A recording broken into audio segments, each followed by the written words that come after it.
Well, greetings to you, dear listeners of Radio Pastu. I am Syed Mohammed Hosseini. This is the 13th episode. I myself was born on the 13th. For God's sake, don't say it's an unlucky number. Anyway, this is the 13th episode, and we are here with you with the program Restart. Before I start the program, today we are supposed to read on that same topic of Rumi, which is a bit bad. Those under 15 shouldn't listen, unless you're a family that can truly explain to them later what this is all about.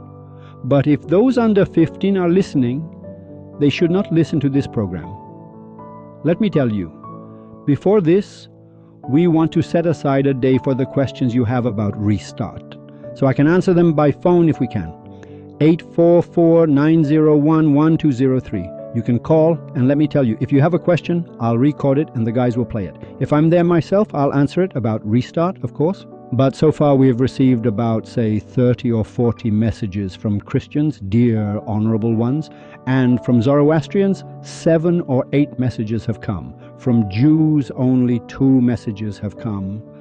Let me say, this is interesting. Probably our Jewish listeners are few. As for the Muslims, well, that's another story. A total of 50 or 60 messages have come, but some of them are important. One of the questions they asked, because it relates to this program, I'll just read it so you know.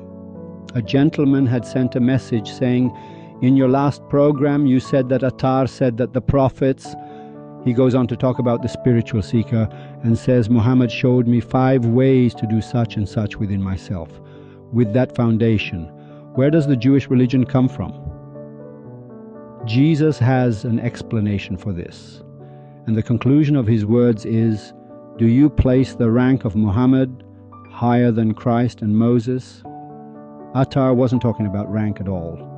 I mentioned it in that one couplet.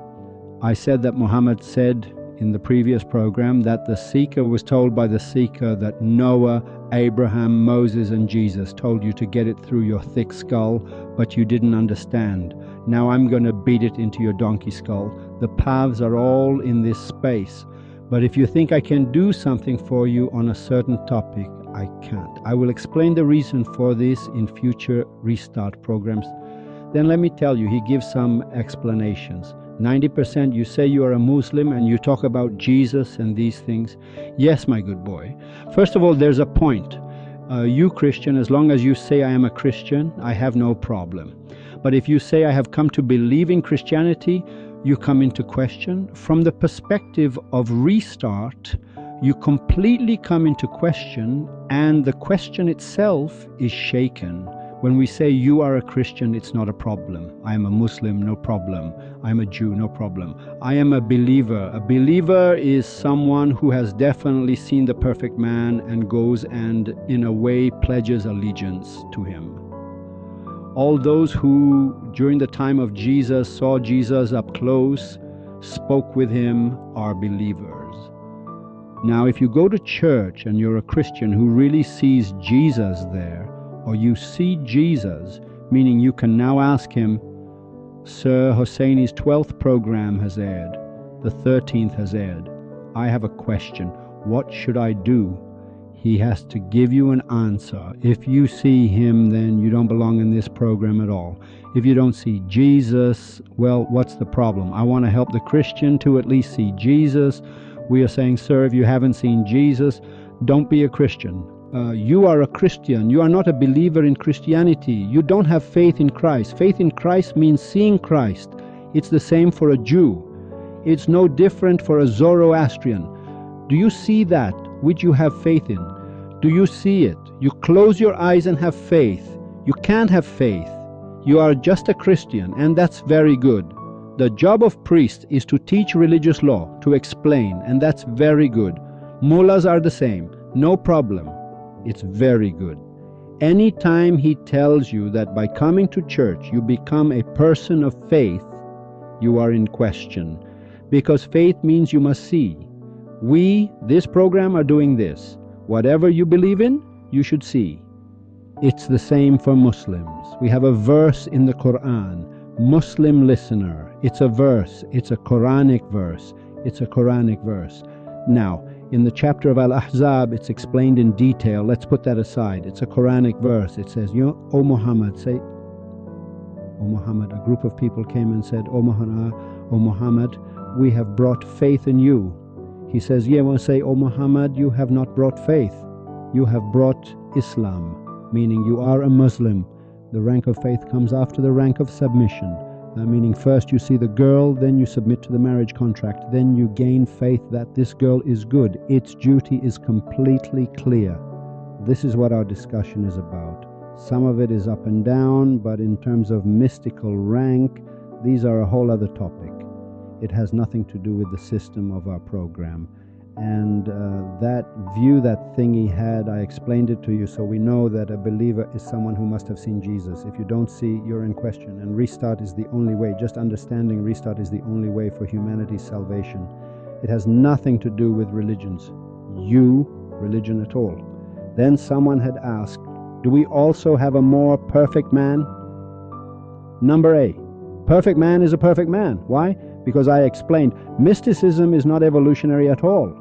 The people of Sufism and mysticism are not evolutionary at all. Meaning whatever there is already inside you. It doesn't grow. The level is for me and you who are getting to know him. Later it becomes our understanding of him. It becomes the levels of you and me, the ranks of our levels, which are very different. Now, God willing, later a poem from Hatef Esfahani, about whom there aren't even 4 lines on Wikipedia, and many. You enter the Fayzieh seminary in Qom, the first thing they teach you is not to read Hatef. Attar and the likes are forbidden, Rumi is forbidden, and don't read Hatef either. Hatef Esfahani is one of the great mystics and Sufis. Then this dear Christian gentleman said, Sir, I will answer you. Jesus was a Jew and came to complete the Jewish religion. This very statement of yours contradicts your statement. What does it mean he was a Jew? If he was a Jew, then the Jewish religion was already complete. Why complete it? So Jesus believed in a flaw in a religion that had a flaw. This itself is a refutation. Second, in this program, we are explaining that we consider Jesus a Sufi. The religion of Christianity took a Sufi and created a religion. Its perspective, Christ himself, my dear good boy, good girl, Christ himself attacked. The Jews say they killed him. No, the Jews in the marketplace of Jewish spirituality say they killed him. He was against the religion of Moses. How can you say his religion was the Jewish religion? If you mean the religion of Moses himself, now you might say, no, Jewish means Moses himself. If it was that, then we are saying the same thing. We are saying these two Sufis have nothing to do with... In fact, Moses reached a point. The story of Khidr and Thingy that we'll talk about. The perfect man himself is another subject. Sufis are those who are either perfect men themselves, or a perfect man has 2 Sufis, for example, 3 Sufis. For example, you take a university entrance exam, say in physics, or that 3 people now. It's a rank, it happens very rarely, 2 or 3 people get first place. Now, if in an exam 2 people become first in physics, by chance 2 Sufis have emerged in physics, and these are very important topics. The story from Rumi. But the topic I'm going to read for you today is very dangerous and very bad. This story I want to read for you from Rumi has several different levels. Level 1 of this story is whatever you read, whatever you understand from it. Just like a book by William Shakespeare, like Sadegh Hedayat, you read it, whatever you read becomes level 1. Meaning that anyone in Iran, in the world, when they read this poem, they understand something. This is called level 1. In level 2, it brings the science of psychology to perfection. When you enter level 2, you say, oh my God. And this is explaining psychology. And you remember Saadi's poem, you'll understand when I read the poem, eating, sleeping, anger and lust are turmoil, ignorance and darkness. The animal has no news of the world of humanity. Meaning it says that eating brings sleep, too much sleep brings anger, and eating, sleeping and anger bring lust. I explained this in Goodnight Iran. Whoever wants to listen, go listen to Goodnight Iran, you'll find it in there. And it explains the science of psychology, which is very important. In level 3, which I want to tell you about today, in level 3 it's very bad. Meaning, if you want its level 3, let's just put 4 and 5 aside. Because the 4th, I'll explain a little bit in one last line if there's time what level 4 is. But in level 3 it gets dangerous. Meaning in level 3, anyone who is God-fearing, a person of character, understanding and so on, will definitely, today when I broadcast this program, from tomorrow, stop doing what they've been doing. In level 3, in this poem by Rumi, the entire clergy of the world is challenged, and very badly, very badly. Rumi very badly and very ugly and very obscenely fucks them up. Meaning, he wants to make them understand, look how filthy your work is, that I see no way to save you except to give you these curses so you understand. I'll read, it starts, and then I'll explain in the middle. The story is that a maidservant was doing something with a donkey, and while this maidservant was doing something, the owner of the house, the lady of the house, sees this act. Wherever, because in Rumi's own writing the word the gentlemen have is stated directly, I will call it the thingy. For example, for now, so I can read it. Really, after this, some of its couplets I'm too embarrassed. I'll just skip over them somehow. But the message is so important that if we don't read it, I'm afraid, thingy, we'll get into trouble. Meaning, this thing must be expressed. And this lady of the house has understood something about the donkey's thingy and wants to explain it. I'll start without any further talk. A certain maidservant threw herself upon a donkey from an abundance of lust and the excess of affliction. Meaning there was a very lustful maidservant, and she, well, with a donkey, she had accustomed that male donkey to being fucked by her. The donkey had learned of human intercourse, and he says the donkey also knew well what to do, meaning it did it just like a human. It had gotten smart.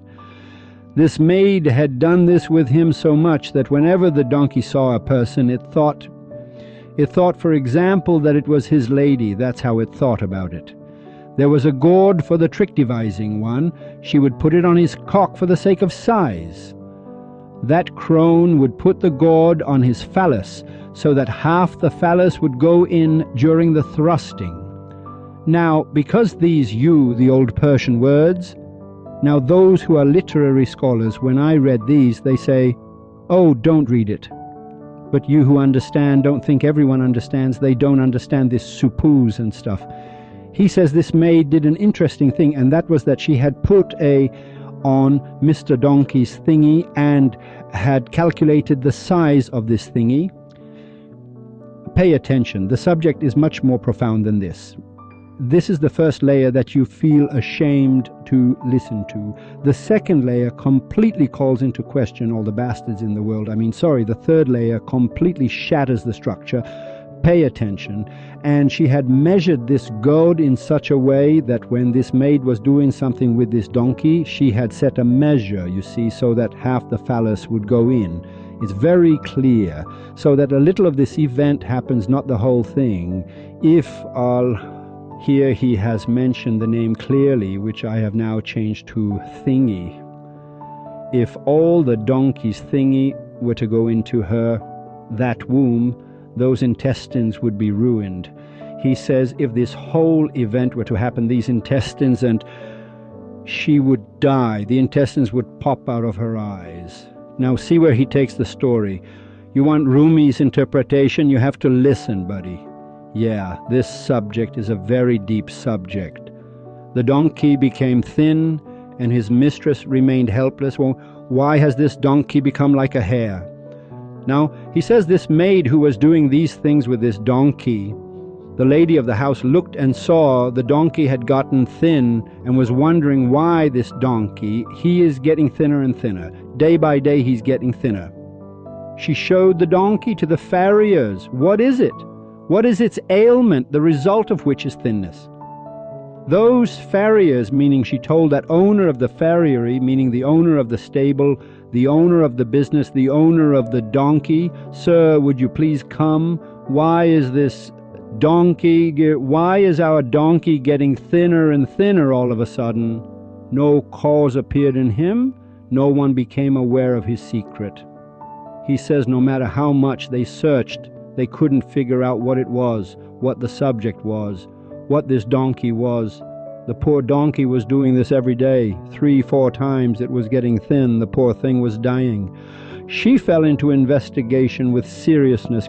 She became constantly ready for investigation. She said, May, now that it's like this, I want to understand. So, investigation means finding out. And she said, yeah, now I'll go read books. I can't understand restart. Anyway, I didn't get it now and all. But I'll go read books, I'll read a little Quran, I'll read these things, I'll understand something eventually. And I'll understand faith and the 17th and 3rd religion. From now on, I'll explain little by little so that you know. Now it's not like that with Rumi's couplets. When he finishes the poem in 4 lines, he forcefully shoves it into the guy's body so he understands, if he doesn't understand. If someone reads Rumi in the last 3 or 4 couplets, he explains clearly what it is. He says, the lady of the house said, no problem at all. I'll go read books and these things and read treatises and these things and I'll understand eventually. He says, investigation means this, meaning she set out to see what the matter was. She fell into investigation with seriousness, meaning she firmly set out to see who restart is. She became constantly ready for investigation. She also had the talent to investigate. Seriousness is needed so that you don't think that this investigation is not what Hosseini says and is nothing other than what Hosseini says. Rumi clarifies in 1 or 2 couplets. He says, seriousness is needed, which the soul of a slave should take away, because seriousness, the seeker, was the finder. He says, yes, sir, remember this seriousness is explaining. He makes a digression, it's a parenthetical phrase in the middle. He says, remember that this seriousness must be in the hands of the one who has a soul, whose soul is in his hands, meaning he is sort of slowly starting to talk about the perfect man from a crack. Now, because she investigated, from a crack in the door, she saw that tearful state, that Narcissus dog lying under the male donkey. He says as she was snooping. Now this investigation becomes a kind of snooping. What does that mean? It means suddenly you are a person of Shari'at. You understand Shari'at. You snoop into Tariqat. What does that mean? It means the same story of Khidr and Moses that I said no Sunni or Shia cleric in the world. None can answer Hosseini. Moses came to snoop in the affairs of Tariqat. The matter is in the Quran where they say, come on. Of course, I'm not saying it from the Quran. I'm saying it from the Masnavi of Rumi and Attar and these. I'm saying it from Sheikh Bahari. Moses, he says, he goes to the meeting of the 2 seas. The meeting of the 2 seas means the joining of 2 seas. It has a dual ya and nun, meaning it says Bahrain means 2 seas. He says God tells him, Moses tells God, where should I go to understand these tariqat you speak of? He says, go to the meeting of the 2 seas. When you get there, you have a fish. If your fish gets lost, know that, meaning it came to life, got lost, know that that is the place where you must see Khidr, sea, 2 seas, the sea of Shari'at, the sea of Tariqat. He's explaining beautifully that Moses forgets there. Then he tells his friend, sir, what happened? He says, that fish came to life there on the table. It left. What does that mean? It means in Tariqat, the fish comes to life. Now let it be the discussion is there. This lady of the house snooped in Tariqat. It's saying this here. He says as she was snooping to see what the people of Tariqat and the people of Sufism and mysticism were saying, what a Sufi means, what a perfect man is, she wanted to find out. She thought she would understand. He says that in this interval, while she was doing this, she suddenly looked and saw, oh my, the donkey and the missus, meaning that maid servant. What things they are up to. Oh my. From the crack of the door she saw that state. She was greatly amazed by it, that old hag. Then she was surprised. She said, oh my God, this hag, this maid servant for herself, and what a setup, what a state. What fools we've been until now not to have discovered this. We would have understood that this was what Sufism was. So this is the issue. The donkey was doing something that I can't say because the word is bad. The donkey was something in the maidservant in such a way, as is the custom and manner of men with women. Beautifully, he's explaining it beautifully. I'm not explaining. She became envious, said, "Oh, how is this possible? Then I am more entitled, for the donkey is my property." The lady of the house said, "The donkey is mine. We have issued treatises, buddy. We have issued treatises." This one comes and does her Sufi-Mufi stuff for herself, issues Hatef Esfahani for me, recites Hafiz. The government's accepted us. We published books. We went and studied. We worked hard. This donkey is mine. This donkey is my property. The donkey is my property. The donkey had become refined and learned. He found the house empty and the lamp lit. Well, the donkey also saw, understood the matter, and found the way. For the sake of a cover-up, she was saying these words, "O maidservant, I have come. Open the door." He says she was talking to herself like this. She said, "Ma'am, Mrs. Maid, open the door." She fell silent and did not tell the maidservant her identity. She hid the secret for the sake of her own greed. He says she was saying it quietly in her heart. She didn't have the face to say it to the maidservant. She hid the secret for the sake of greed. He says because she herself had become greedy for this donkey. That is not a bad thing in terms of personality. It's an interesting creature, for example, because the entire personality of a donkey is its thinking thingy. Otherwise, if you put Hafez and Rumi on a donkey, it won't understand. I mean, this example they give in mysticism, if you put Attar on your donkey, it won't understand. The reference is that the donkey is only that thingy. Its thingy is good from a mental perspective. It really has nothing else. He says she became greedy for this thing that exists. For this reason, she said nothing to the maidservant. Then the maidservant, all the tools of corruption, hid them away and went and opened the door. He sees the maid also quickly hid the tools of corruption and stuff and went and opened the door. She put on a sour face and 2 eyes full of tears, her lips full and rubbed, meaning, with a silver soft broom in her hand, I was sweeping the house because of the stench. In short, she picked up a broom and said, for example, it's as if I'm sweeping the house. When she opened the door with the broom, the lady of the house said happily under her breath, "Oh, you master." The lady of the house didn't have the face to say it, but in her heart she said it under her breath. A sour face and a broom in hand. What is it? That donkey has broken loose from its fodder. Yes, half done and angry with a twitching phallus, from waiting for you his 2 eyes are on the door. The lady of the house looked and said, "Go on, it's you. You are the donkey. I understood everything. He is waiting for you now, that's why he's looking at you." She said this under her breath. She hid it from the maid. At that moment, she held her dear like the innocent. After that she told her, "Put on your chador. Go to such and such house and deliver a message from me. Say this and do that and that. I have shortened the tale, women." After that she told the maidservant, "Look, put on your chador and go to such and such place, not the second village, the third. Go to the door of that house with that woman," and so on and so forth. She gave some fake explanations to get rid of her, so the woman, the maid, would leave. That which is the purpose. Take the essence of it. When that stubborn old hag set her on her way. She was stubborn, from the intoxication of lust, joyful. She shut the door and was saying at that moment, she said, "Look, get the gist of the story. Go after that lady or that gentleman, tell them such and such place," and so on. She left, and she was so drunk with lust that she was happy and all. She quickly shut the door and said to herself at that moment, "I have found solitude.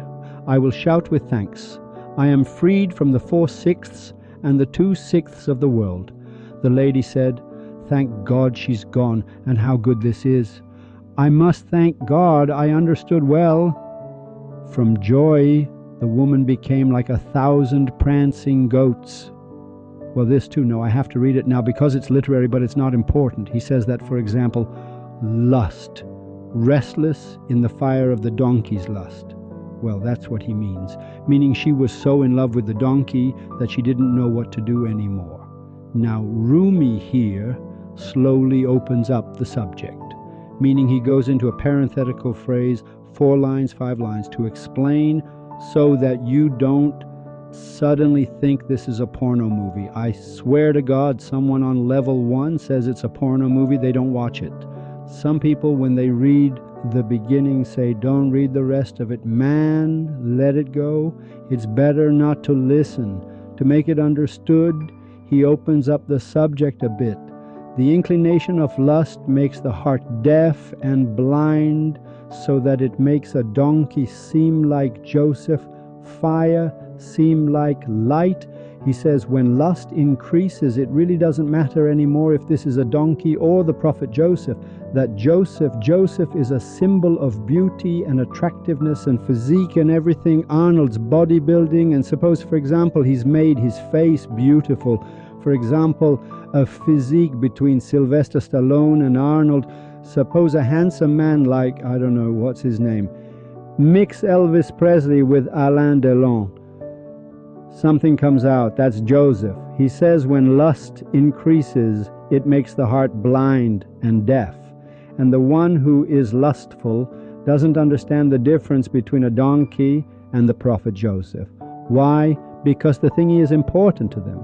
If you don't get it, the owner of the thingy, meaning for the owner of that thingy, you no longer understand who Joseph is. And they see fire as light.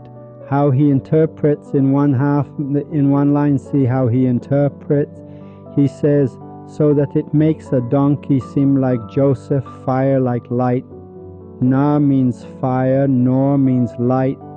He says this filth is so consumed by lust that it considers the donkey like Joseph, and fire it thinks is divine light. How many are there intoxicated with fire and seeking fire who have considered themselves the absolute light? He says, and he has read so many treatises and things by God, that the guy really thinks he is the absolute light. He considers himself light too. From this fire, he is intoxicated with this fire. He has fallen so in love with this fire, he sees it as light, except perhaps a servant of God, or by the attraction of the truth, brings him to his path, turns the page. He says, unless this jackass, unless here he prays for him. He says, unless God wants him to listen to the restart program, and suddenly the page turns so that he knows a perfect man can save him, meaning only a perfect man can save him. Otherwise, this lustful person, because of this issue that I have fasted, I have prayed, I go to church every Sunday, this asshole next to me doesn't come to church, has become so drunk with pride and lust that nothing can be done for him. Only the perfect man. He refers to the one who can turn this page. Of course, in another couplet, Mr. Rumi says, nothing kills the ego, nafs, except the shadow of the pyre sees the hymn of that ego killer firmly. He says only the ego of a person, that peer, that perfect man can kill it and hold on to his hem tightly. Now he says, except perhaps a servant of God, or by the attraction of the truth, brings him to his path, turns the page, so his page turns, so that he may know that that fantasy is of fire. In the mystical path, Tariqat, it is nothing but alone. He says, unless the perfect man turns this around so that he understands that all the fantasy he had, which is so huge in his head, in the path of Tariqat. Here he uses Tariqat as an example, so you understand he is talking about Tariqat. The path of the lady and the maidservant is about Tariqat and Shari'at. You jackass who interpreted Rumi for me, listen. That in Tariqat, this is a lone body. to make the ugly seem beautiful is no explanation, since lust is better than the son of the path. The son of the path. It has brought shame to 100,000 good names. It has made 100,000 clever ones' days. He says this one doesn't know in what path, what Tariqat is. He says it has brought filth to so many well-reputed people, 100,000 well-reputed people. It has brought them to shame, and if one moves on this path without the command of the perfect man, he doesn't know that thousands, 100,000 people here have become like Saadi's Bazisa the ascetic. Their mouths have been serviced. They've become like Balaam son of Beor from the Torah. Their mouths have been serviced. There were also 100,000 clever ones who became dazed, since it made a donkey seem like an Egyptian Joseph. How will it show a Joseph, that Jew? For you its spell made dung into honey. What will it do to the city itself in time of battle? Lust comes from eating, so eat less, or get married, flee from evil. He says lust, this is also a psychological and scientific point. On the first layer, what does the listener understand from this? It says that lust comes from eating. It says if you reduce your eating, your lust will decrease. Well, this is also medical science, but in reality, he's saying that if you are lustful, if you desire these things, buddy, you have to go get married, meaning you have to enter into the contract of that perfect man, you jackass, meaning you have to go find the beloved, run after the beloved like a dog. And Mr. Cleric, who comes and gives theories to people, go. First, you must be in accordance with the cup of conditions. You must be obedient to the command of the master. You must be obedient to the command of the master. You must be obedient to the command of the master. Who is your master, you jackass? An imaginary thing. Muhammad. What does Muhammad look like? What does his nose look like? What has he done so far? What did he do in the bedroom? What did he do when he was 19 years and 2 months old? What did he do when he was 28? You only know one story about Muhammad. Muhammad went there, Muhammad went here, and 4 odes and 4 songs. Who was Jesus? Where was he at 22? Did he suddenly appear at 30? Did he appear at 27 and left at 33? It's not like that. Was he killed for no reason? You are ruining the killing of Jesus. You are dragging Jesus down to the lowest of the low, asphal safilin. With this crying. Don't cry for Jesus at all. You have to see Jesus and understand who Jesus is. If you have the lust for understanding, Tariqat buddy, you must either get married, flee from evil. From the city, you must marry that perfect man. You have to go there and become single. Listen, so marriage came, so that you don't say marriage, sir. Hosseini means, sir, this marriage is that being single. He explains in the next couplet. Not only is Hosseini, not that only Hosseini, those who are interpreting the Masnavi with permission throughout history are correct. So marriage came like la hawla wala, so that the demon may not cast you into affliction. La hawla wala quwwata illa billahi al-ali al-azim. There is no power and no strength except with God, the Most High, the Most Great. This beautifully everyone. If you just understand the meaning of this, you've understood everything. He says, so marriage came like la hawla wa la quwwa, like la Allah illallah. There is no God but God, meaning you must pass beyond la Allah. You must marry him. He explains marriage, so that the demon of your ego may not cast you into affliction. So that this issue, remember, here he refers to this. It's a very important message. He says, sir, what did Satan do, Mr. Listener? What did Satan really do? He was cast out. Satan only did one bad thing. Did he steal? Did he betray? Did he go to Las Vegas? In mysticism, it's not even clear if these things are good or bad. The perfect man, someone sent a message that Mr. Restart Ian, when I became a Restart Ian, I only, son or two of my nuts have been tied. Then I drink alcohol. I said, no man, drink it, buddy. First of all, no idiot can tell you to drink or not drink alcohol. Only the perfect man can tell you about alcohol. Now you've gone. If he didn't tell you not to drink, don't snoop anymore. go drink. But if he told you not to drink, I'm just giving an example, whatever he says. The physician must tell you to drink or not. We are also explaining the physician here. He says the lady of the house thought she was a physician. She understands nothing about medicine.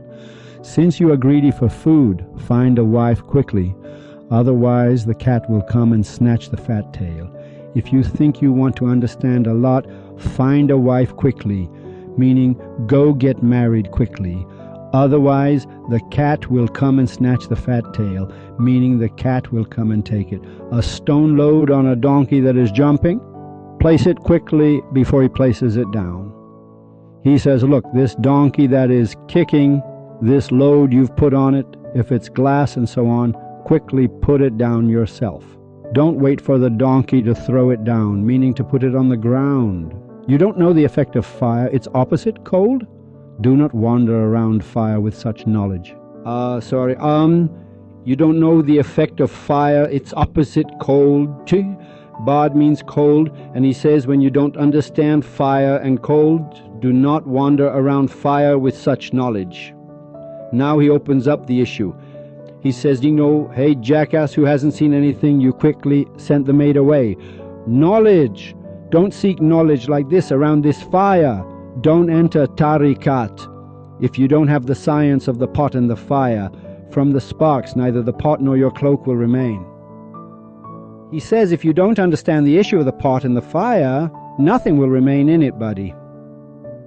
Water must be present, but if the culture is not, the water in the pot will not cook. You won't live safely. When you don't know the science of blacksmithing, Chuaki, your beard and hair will burn when you pass by there. He points directly. He says, look, and he doesn't say mustache. You know why? Because Sunnis don't have mustaches and Shias, for example, do.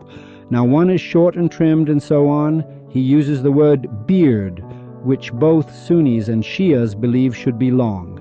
He says, if you don't go to that master in Tariqat and don't see a master, then your beard will burn, Mr. Cleric, meaning beard represents the status of piety, asceticism, and the Muslim ascetic. Your beard will burn. You don't know blacksmithing, don't snoop.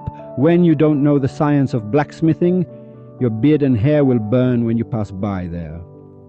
The climax of the story. She shut the door and... From here he goes into the story. He says, she shut the door and pulled the donkey. Sir, she gave a slap on the back of the donkeys. The woman, the lady, pulled it joyfully. Inevitably she suffered the punishment. She was very happy that she had understood something. O Quran reader!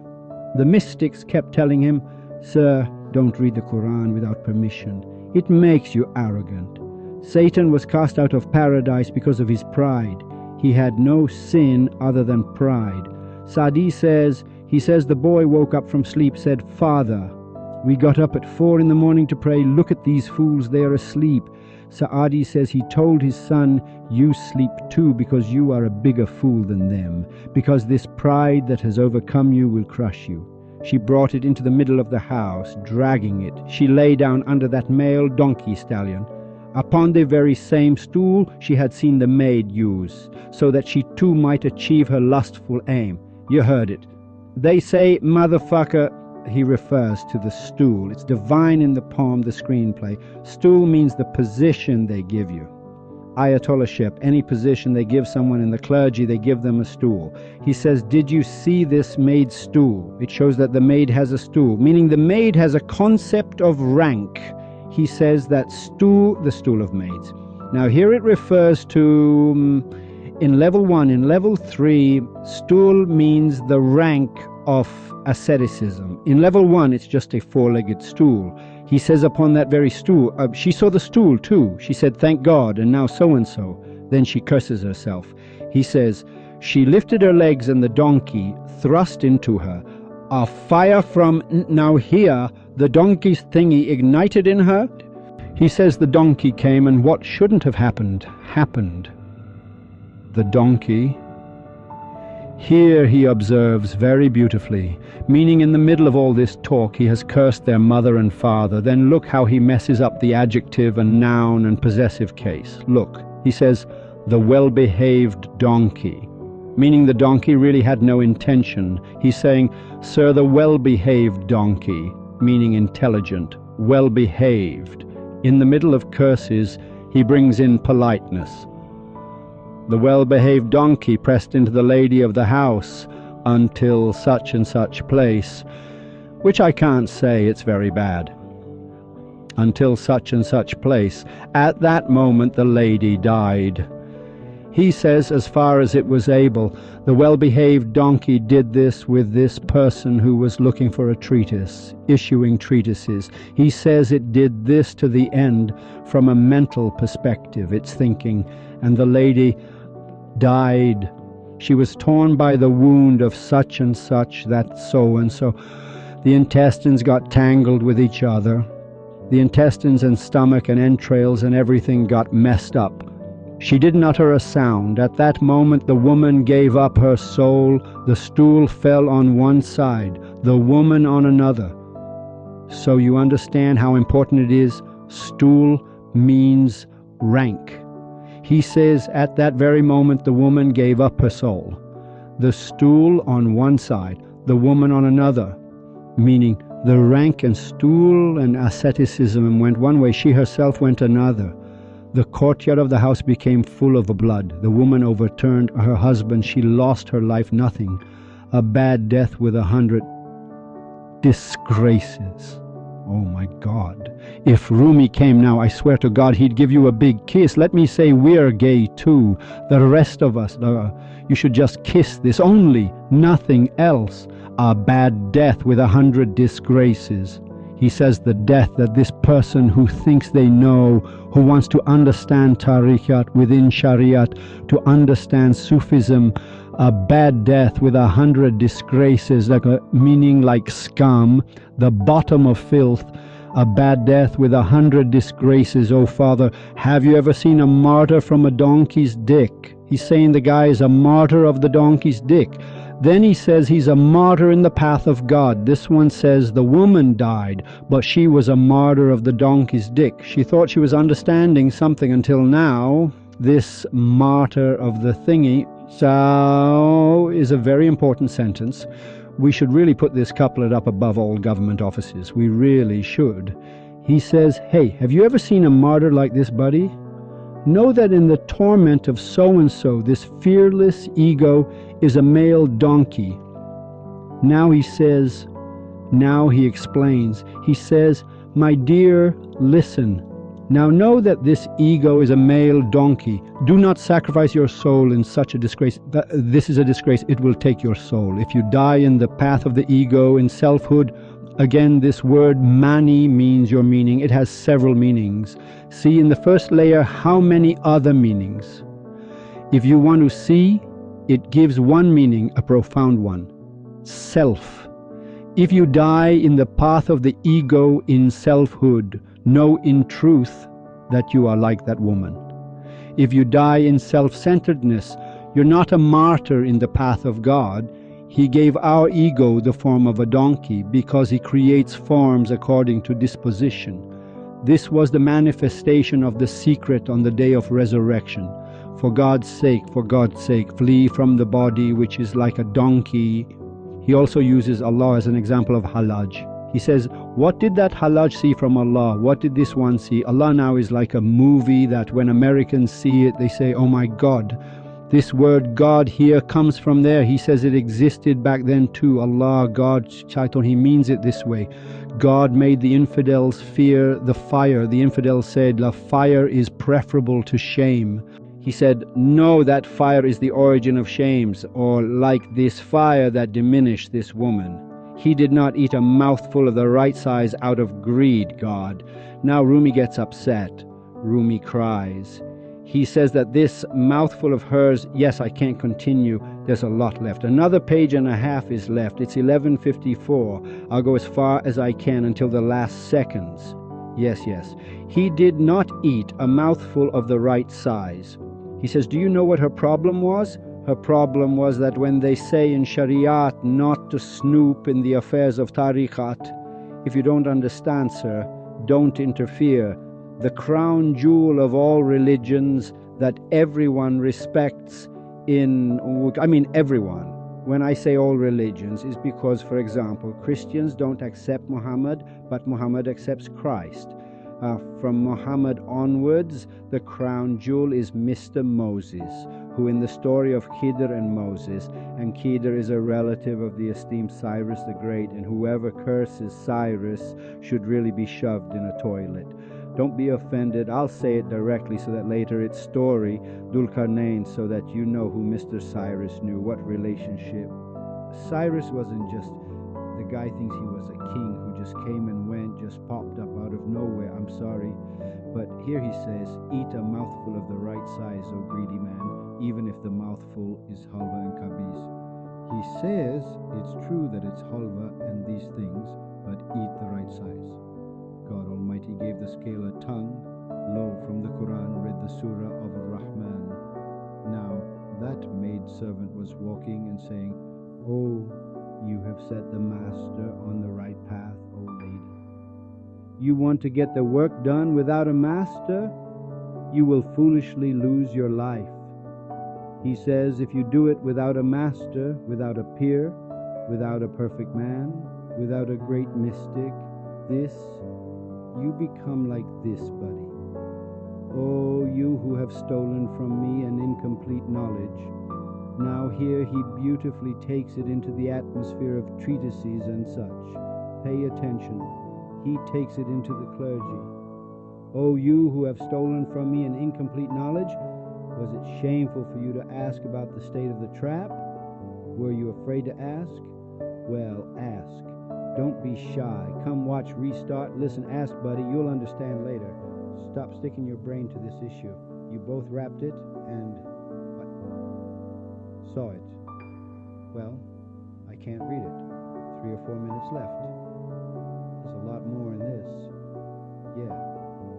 But anyway, I'll say goodbye because there's another page and a half left.